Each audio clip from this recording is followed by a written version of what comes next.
వైశాఖ మాసంలో తిరుచానూరు శ్రీ పద్మావతి అమ్మవారికి వసంతోత్సవాలు ఎంతో వేడుకగా జరుగుతాయి. మండు వేసవిలో శీతల శాంతి కలిగించే వసంతాలతో సిరుల తల్లి శ్రీ పద్మావతి అమ్మవారికి జరిపే ఉత్సవం వసంతోత్సవం.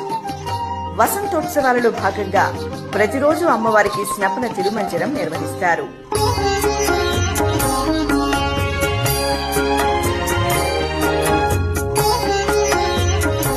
రెండవ రోజైన మే 12వ తేదీ ఉదయం 9:45 పద్మావతి అమ్మవారు స్వర్ణ రథంపై ఊరేగి భక్తులను కటాక్షిస్తారు.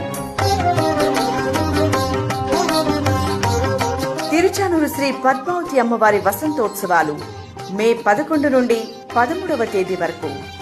వసంతోత్సవాలలో పాల్గొని శ్రీ పద్మావతి అమ్మవారి అనుగ్రహానికి పాత్రులు కండి.